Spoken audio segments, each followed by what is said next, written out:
Good morning, everybody. It's Jay Ball with Woodridge Maple Syrup. I really hope you're enjoying your Saturday.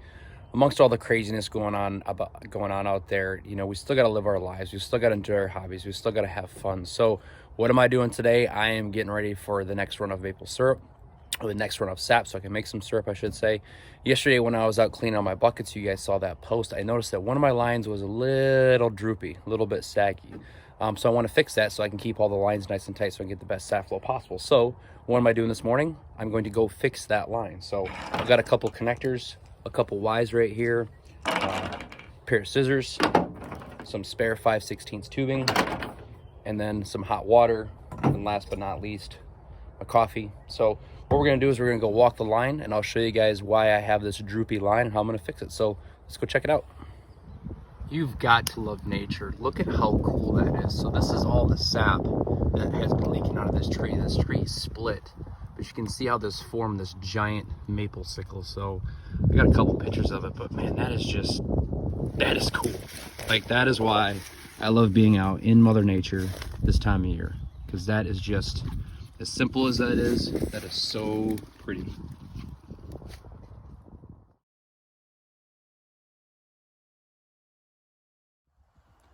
All right, so this is the line that's the culprit. You guys can see that there's quite a bit of sag there.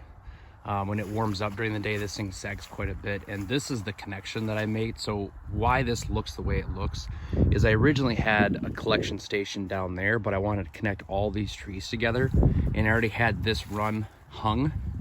So I had to make this right here. So what I'm probably going to end up doing is cutting this portion off here and gonna connect it here with one single piece of tubing and get rid of all this stuff. So this is kind of an afterthought.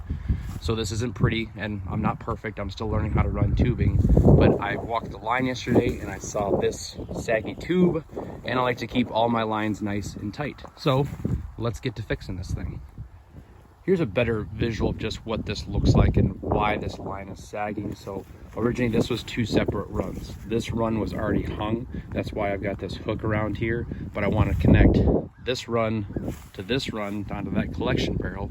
So to do that in a hurry, I added a T with a hook and that Y there to get everything connected. And this is why this line is so saggy. So what I'm gonna do is I'm gonna cut the tubing here, and then I'm gonna cut it here, and I'm gonna put that new piece in its place.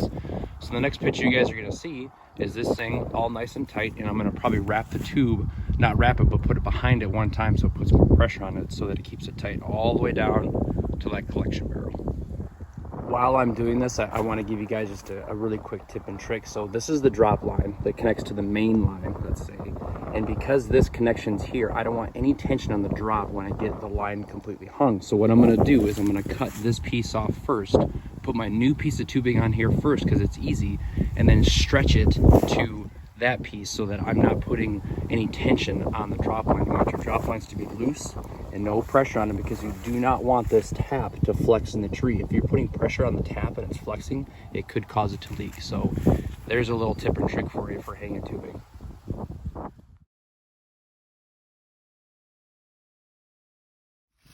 Not sure if I've ever showed you this, but I'm going to take the cold tubing and I'm going to stick it in this boiling water in the thermos and let it warm up.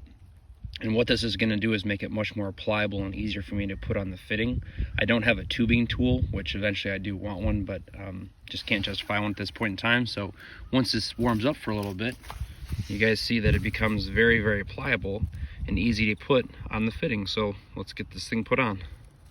Now you can see I've got the replacement piece of tubing connected. Okay, and another tip and trick is once you put this in warm water, let this cool off for a little bit, because if you try to put this under tension, I mean, this 5/16 tubing is really durable and tough, but you actually stretch this connection right here to make that line thinner, which is going to have some integrity. It's going to cause some integrity issues, but it'll cause the sap to float on too. So make sure you let this cool off before you put tension on it and stretch it down to your other connection.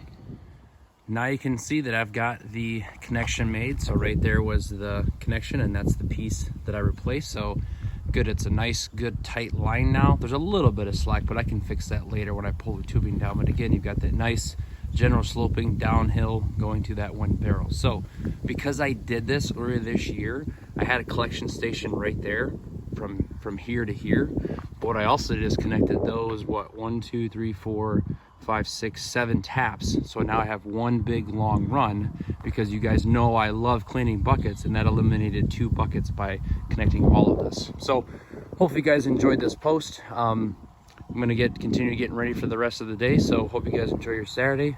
Hopefully we have a good run, and we'll maybe bake in some more Blue Jays maple syrup. So again, my name's Jay Ball, and I hope you guys have a good day.